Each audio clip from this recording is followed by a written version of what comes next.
Voilà, on est Pirkei Avot, Perek Dalet, Mishnah Tetvav.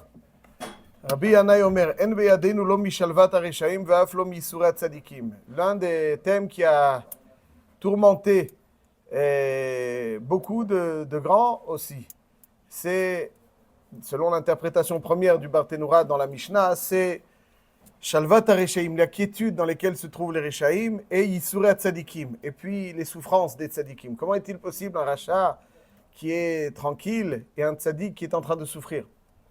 Comprends pas. En beyadenu, dit Rabbi Yana, et on ne peut pas saisir ça. Ça fait partie des considérations que seul Hachem a et qu'on ne peut pas vraiment trop comprendre. On ne peut pas du tout comprendre. C'est marqué dans le Masechet Brachot, Daf Zayin Amud Aleph. Moshe Rabbeinu demande, même Moshe Rabbeinu demande à Hachem, Hodi ainina et derachecha. Derachecha, c'est-à-dire je ne comprends pas des fois le derech, la anhaga d'Akadosh Baruch Hu, des fois elle n'est pas compréhensible. Pourquoi il fait comme ça, comme ça, comme ça. Hodi ainina et derachecha. Et véritablement là-bas, Reb Meir dit on ne peut pas comprendre. Chanouti et asher achon, verichamti et asher arachem. Hachem il décide, il connaît. Mais qu'est-ce que nous on peut goûter dans tout cela? Ça veut dire quoi? Qu'est-ce qu'on... Il y a une Gemara dans Masechet Psachim, Dafnun Amud Aleph, sur le pasuk Vaye Hashem lemelech al kol haaretz, bayom hahu yeh Hashem echad ushmo echad. La Gemara s'interroge. Ce jour-là, Hashem sera un. Alors le Pshat Pashut, ça veut dire qu'il sera reconnu de tous comme étant un. Il n'y aurait pas de Avodah Zara. La Gemara dit Atu aidna lav echadu. On parle pas simplement de... Ça veut dire quoi? Aussi Hashem Echad, on parle de nous, Hashem Echad. Bayom hahu yeh Hashem echad ushmo echad. Atu aidna lav echadu. Amar Rabbi Acha bar Chanina, lo ke'olam hazeh olam haba. Olam hazeh al bsorot tovot omer baruch hatov ve'amitiv. ועל בשורות רעות אומר ברוך דיין האמת, לעולם הבא, כולו הטוב והמיטיב. Ça, c'est Hashem Echad.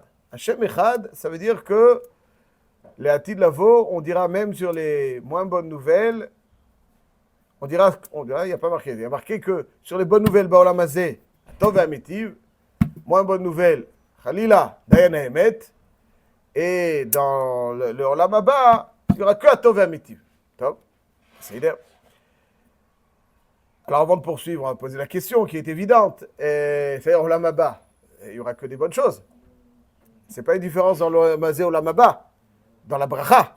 C'est vraiment un événement. Ici, on dit que Hashem Echad, ça veut dire que Hashem Echad, les brachot vont différer. Ce n'est pas les brachot qui vont être différentes, c'est les événements. Aujourd'hui aussi, sur les bonnes choses, on dit Atov ve'amitiv. L'Olam Haba, il n'y aura que des bonnes choses, donc on dira que Atov ve'amitiv. La différence, ce n'est pas dans les brachot, elle est dans les événements. Question évidente. Poursuivons. La Gemara dit Shmo Echad. Ça c'est Hashem Echad. Il dit, Amar Rav Nachman, bar Yitzchak, lo ke'olam hazeh olam haba. Olam hazeh nichtav beyudke v'nikra be'alef dalet. Aujourd'hui, le Shem Yudke Vavke est prononcé Adnout, mais l'Atid Lavo, il sera prononcé tel qu'il est écrit.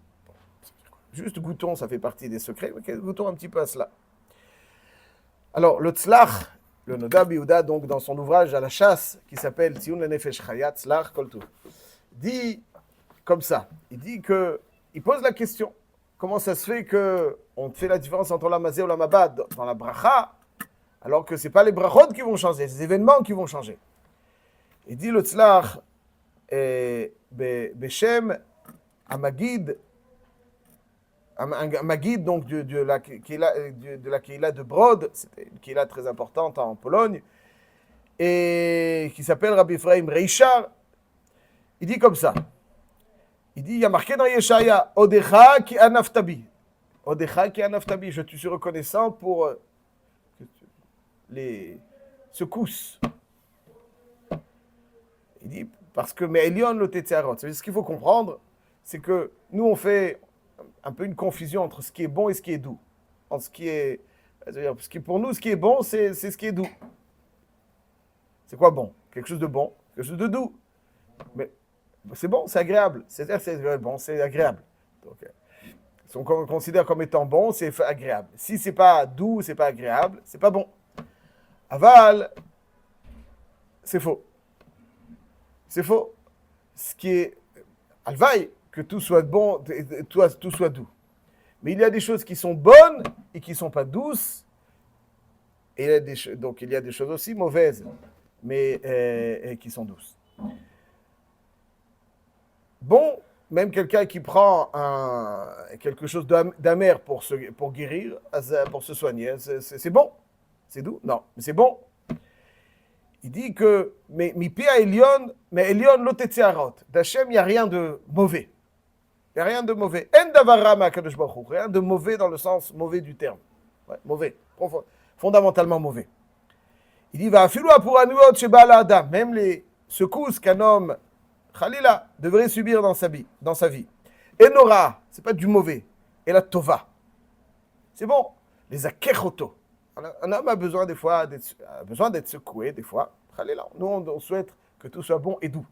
Mais en tout cas, le cas échéant, il faut être des fois, les événements qui le secouent sont pour le purifier, les akerchoto. Les achnia yetzerara. Des fois, il a besoin un petit peu, ok? Les achnia yetzerara, pour un petit peu faire plier le yetzerara. Les taher neshama, pour purifier sa neshama. Sheizke leolam shikulotov. Et là, chez Adam, Baolam Hazé, on ne vient d'avoir l'Ishuro, Venidme Benav Kilura. Mais Baolam Hazé, on ne comprend pas, on a l'impression que c'est mauvais. La Neshama, elle est très Keloki. Donc en quoi elle peut être. Chacun, il a besoin. Elle est hors de. Non. Chacun, il a besoin d'être purifié. Oui, ça oui, mais c'est ça. En elle-même. C'est encore un sujet. Est-ce que la Neshama, elle peut. Neshama, je n'atabi teoraï. Avec la kol païm, l'homme, il a besoin de purifier. Parce qu'à chez là, si l'homme, il est mechoubar à sa Neshama, il n'est pas mechoubar à sa Neshama. C'est un sujet. Bon, en tout cas, l'homme, il a besoin d'être soigné. Il dit que moi, cholé, chez Osino Tachbochet, Vieshlo Isurim. Donc, imaginons qu'on va faire subir un souffrant, une intervention chirurgicale. Des fois, c'est pas agréable. C'est pas agréable. Pas des fois. Et il dit, non, il veut pas. Monsieur, on ne te demande pas ton avis. On t'oblige à subir cette intervention. S'il n'a pas un jeu. אבל החכם סובל בשמחה, כך יסועה. הרשעים הם תחבושת. אמנם אחר מותו שראו מבין הטוב והאמיתי. Après, on veut. Alors, il dit que après 120 ans, un homme, et aussi Olam Haba, qui est Olam Haba, un homme rétrospectivement verra à quel point chaque chose qu'il considérait comme quelque chose de mauvais, parce que amer, rétrospectivement, il va le voir comme quelque chose de bon. Nous dit donc le Tzlach, au nom de ce Rav Hamagid, il dit que quand on dit le Olam Haba Tov ve'Amitiv, on ne parle pas des événements que l'on vivra dans le Olam Haba, sur lesquels on dira que Tov ve'Amitiv. Olam Haba, rétrospectivement, on dira sur tous les événements du Olam Hazé, parce qu'on aura une vue différente de celle limitée qui est la nôtre aujourd'hui. Rétrospectivement, on dira surtout à Tov ve'Amitiv, parce qu'on verra à quel point chaque chose était bonne pour nous. Ça, c'est Hashem Echad. Aujourd'hui, on sait que tout est bon. Mais la bracha doit être l'expression d'un sentiment. Donc, quand c'est bon, c'est doux, on dit à Tov ve'Amitiv. Quand c'est Khalila, autre chose. Mais les Olam Haba, même sur les événements qu'on n'a pas ressentis comme étant bons parce que amers, un jour viendra, on verra comment ces événements s'inscrivaient dans le bon sens des choses. À quel point ils étaient bons. Ça, c'est Hashem Echad. Hashem Echad, ça veut dire qu'on perçoit Midat Adin, Midat Rachamim. Et donc, Hashem, il y a différentes façons. Mais Hashem Elokenu, Hashem Echad. Hashem Elokenu, Hashem Midat Rachamim, Elokenu Midat Adin, Hashem Echad. Tout est Midat Rachamim. Aujourd'hui, la bracha est l'expression d'une perception. Donc aujourd'hui, on perçoit. Mais la Tid Lavo, on verra surtout, on dira Tov ve'Amitiv, parce que tout est bon. Ça, c'est Hashem Echad, ou Shmo Echad. Aujourd'hui, Yudke Vavke, c'est le Shem qui exprime Rachamim, qui génère la vie, qui génère tout ce qu'il y a de meilleur. On prononce Adnout parce que la prononciation aussi, c'est l'expression de notre perception. Donc, on prononce Adnout, il est le maître, c'est assez sûr, il est le maître, il décide de tout. Avec la Tid Lavo, Yudke Vavke sera prononcé parce qu'on aura une perception de ce Shem, comme tout est Rachamim. Ça, c'est ce que nous dit le tzlach dans l'interprétation de cette Gemara. Donc, c'est vrai que En beyadenu lo mishalvat hareshaim velo miyissurei hatzadikim. C'est vrai. Al kol panim, tout est tov. Il faut le vivre en tant que tel. Alors, encore une fois, on cherche à ce que ce soit bon et doux. Aval al kol panim, ça, c'est donc ce que nous enseigne le sage. D'ailleurs, il y a une Gemara dans ma Masechet Shabbat qu'il faut aussi, je rajouterai quelque chose qui me semble encore des fois un petit approfondissement sur cette idée. Il y a une Gemara dans ma Masechet Shabbat Daf Ayin Zayin Amud Bet. La Gemara nous raconte que Rab Zeira ashkach le Rav Yehuda d'Avakei apitra de Bechamoa. Donc Rab Zeira rencontre Rav Yehuda qui était donc à la porte de chez son beau-père. Ça c'est un sujet, on va pas parler de ça maintenant. Et il a vu qu'il était de bonne humeur et il pouvait lui poser n'importe quelle question. Alors regardez la question qu'il lui demande. On dirait que c'est donc il dit oh enfin je vais poser la question. Rav il est ouvert. Elle lui dit comme ça Maïtama izemas gan bereisha vadarimre. Pourquoi lorsqu'il y a des chevreaux et des agneaux qui marchent ensemble, c'est toujours les chevreaux qui marchent en tête et les agneaux derrière? Question curieuse. Existentielle, ouais, c'est ça. Pourquoi ça marche comme ça? Amarle kibriyato shel olam. Parce que ça, c'est comme la création du monde. De bereisha chashocha vadar nehora. Qu'est-ce qui a été créé en premier dans la création? Dans la description de Bereshit. Le Choshech ou l'or? Alors déjà, quel ce qui a été créé en premier? C'est au moins le Maïm, le Esh, Shamaim, Eretz. Aval vechoshech al pnei tehom, vayomer Elokim yehi or. Donc on voit qu'il y a le Choshech, ensuite le or. Alors là-dessus aussi, d'abord il y a les chevreaux foncés, et ensuite, après les chevreaux foncés, viennent les agneaux tout blancs. Ah, Pshat dit comme ça. Il faut ça, il y a un yesod atzum. C'est-à-dire que, même dans l'histoire, on voit que des périodes les plus obscures est née la lumière. Des périodes les plus obscures est née la lumière. Ça veut dire que l'obscurité est générateur de lumière dans notre histoire. Galut Mitzrayim a généré Matan Torah. Quelque part, l'obscurité n'est pas quelque chose qui est opposé à la lumière et la lumière. Quelque part, l'obscurité, c'est quelque chose de générateur. C'est-à-dire quelqu'un qui, dans certaines situations de sa vie, on ne le souhaite pas, mais en tout cas, quand il y a Khalil a du Chocher, ce Chocher, c'est qu'il en a besoin pour extraire, pour faire naître de ce Chocher le or. C'est l'obscurité qui génère donc la lumière. C'est pour ça que les chevreaux passent en premier. Pourquoi? Parce que c'est eux qui amènent le blanc, le or des agneaux. D'ailleurs, quand on observe la description de la création, qu'est-ce qui est décrit au présent?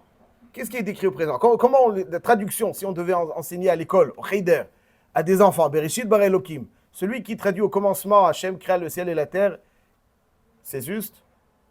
Non, il se gourre.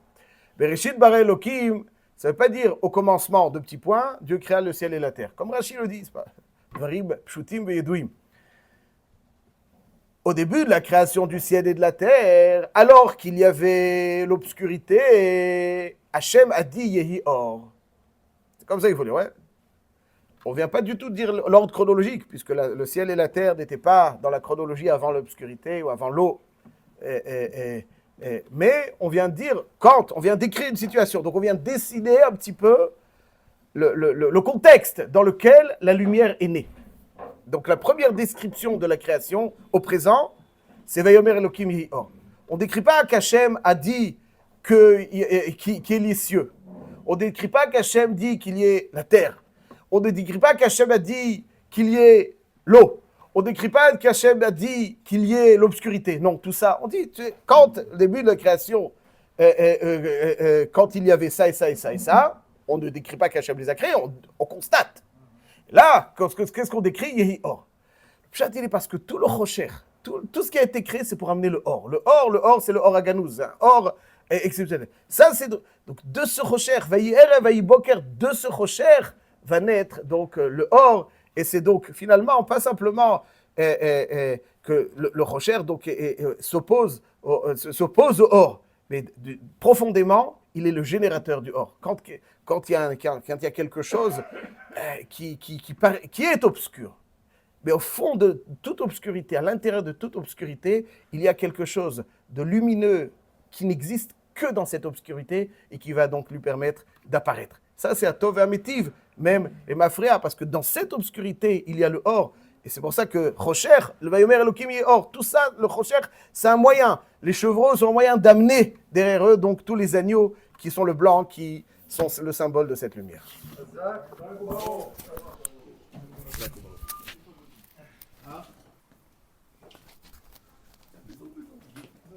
בוקר טוב, הנה.